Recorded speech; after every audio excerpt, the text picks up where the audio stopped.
Congress party ने मुझे दिल्ली से प्रत्याशी बनाया है, तो मैं दिल्ली की जनता का आभार व्यक्त करना चाहता हूं, उनको कोटि कोटि धन्यवाद देना चाहता हूं।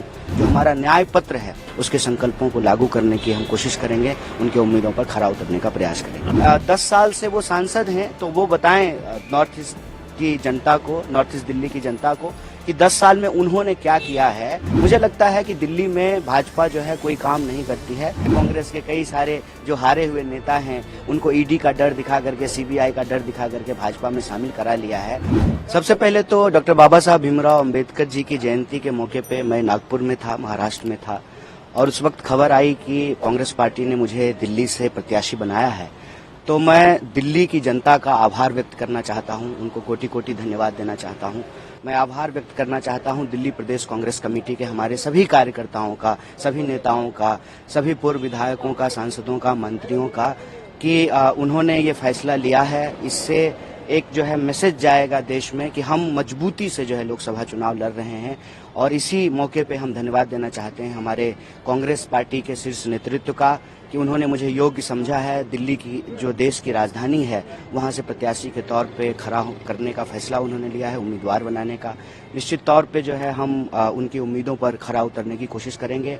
और देश में जो हमारी न्याय की मुहिम है, जो न्याय की लड़ाई है, जो हम 5 न्याय की बात कर रहे हैं, युवाओं की न्याय, महिलाओं के, किसानों की न्याय, और जो इस देश के भीतर जिन लोगों के साथ भी, चाहे वो किसी भी जाति, वर्ग, समुदाय के हों, किसी तरह का कोई अन्याय हो रहा है तो उस अन्याय को समाप्त करके न्याय की स्थापना करना, जो हमारा न्याय पत्र है उसके संकल्पों को लागू करने की हम कोशिश करेंगे, उनके उम्मीदों पर खरा उतरने का प्रयास करेंगे। आपके सामने जो कैंडिडेट है वो 2 बार के सांसद है, मनोज तिवारी, कितनी चुनौती मानते हैं आप? देखिए, कोई ना कोई तो सामने होगा ही।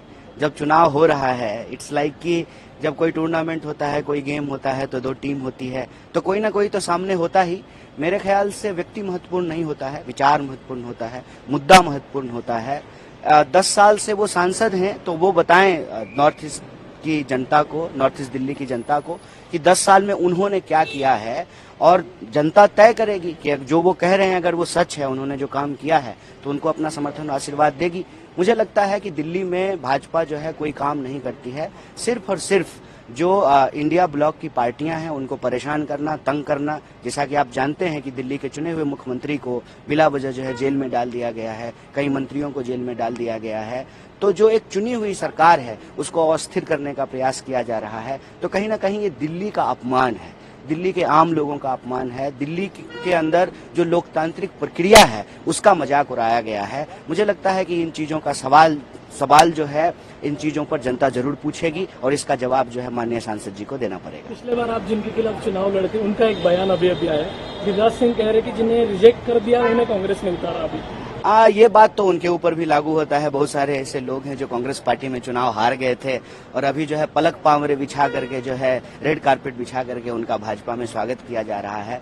हम यही कहते हैं कि आपकी बात में ना एक सच्चाई होनी चाहिए, एक ईमानदारी होना चाहिए। आप न्यायपूर्ण बात करें, आप ऐसी बात करें जिससे जनता को हंसी ना आए।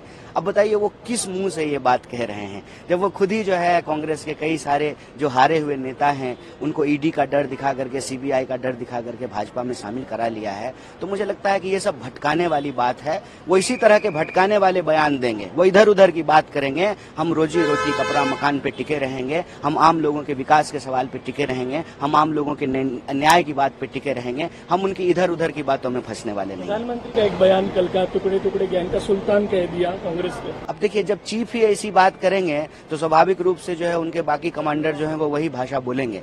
तो मैं यही कह रहा हूं कि प्रधानमंत्री हो या भाजपा के कोई भी नेता हो, आज उनके पास कोई एजेंडा नहीं है। वो ये बताने में सक्षम नहीं है कि 10 साल में उन्होंने देश के लिए क्या किया है, दिल्ली के लिए उन्होंने क्या किया है। दूसरी तरफ इंडिया ब्लॉक है और इंडिया ब्लॉक के हर पार्टी के नेता के ऊपर मनमानी कार्रवाई